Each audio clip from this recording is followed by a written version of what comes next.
Hi, I'm Zahra Aamalia Khairunnisa in A3202100029. Today, we're going to dive into the topic of conjunction. Conjunctions are essential in connecting words, phrases, or clauses within a sentence. They help us establish relationship between different parts of a sentence. Specifically, we'll be focusing on correlative conjunction and subordinating conjunction. Let's begin with correlative conjunction. This conjunction consists of two parts that work together as adjective to connect two elements in sentence. The most common correlative conjunction are either, or, neither, nor, both, and, not only, but also, and whether, or. It's important to be aware of potential errors that can arise with correlative conjunction, such as using an incorrect combination of the two parts. For instance, instead of saying neither or, we should use neither nor.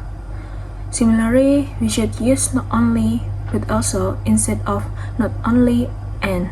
So always be cautious when you encounter sentence containing correlative conjunction. Now let's move on to subordinating conjunction.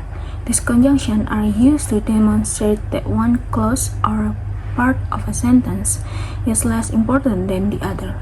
They help us establish the relationship information between the main idea, known as the coordinate clause, and additional information known as the subordinate clause. Here's a list of common subordinating conjunction.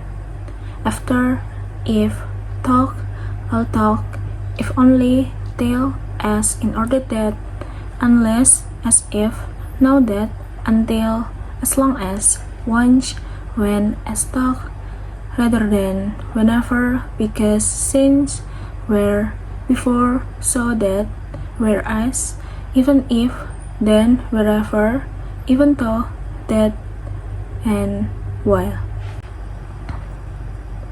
Remember, subordinating conjunction can only use in compound sentence or sentence with multiple parts.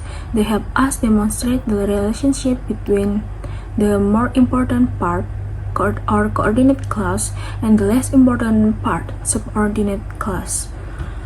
To illustrate this, let's take an example.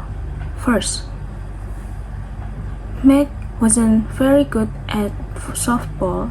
She was scared of the ball.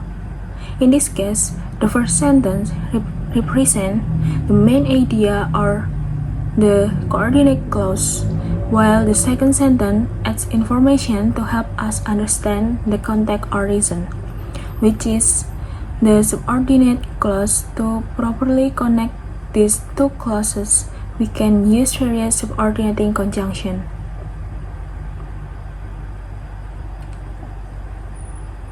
The other example, since Meg was scared of the ball, she wasn't very good at softball.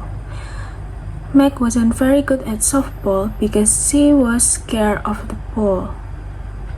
As Meg was scared of the ball, she wasn't very good at softball.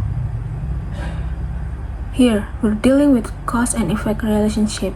Subordinating conjunction can also be used to show temporal or time-related relationship or comparative relationship. Now, let's move on to an error often encountered with the use of both and. Remember, a conjunction is intended to join two elements, but in some cases, people mistakenly use both and. To join two elements, let's look at an example. The air that surrounds our planet is both odorless, colorless, and invisible. To correct this sentence, we need to eliminate the word both, because both and can only be used to join two elements. I hope this explanation has helped you understand the concept of conjunction better. Conjunctions play a crucial role in constructing clear and coherent sentences, so be mindful of their correct usage in your writing. If you have any question, please feel free to ask. Thank you.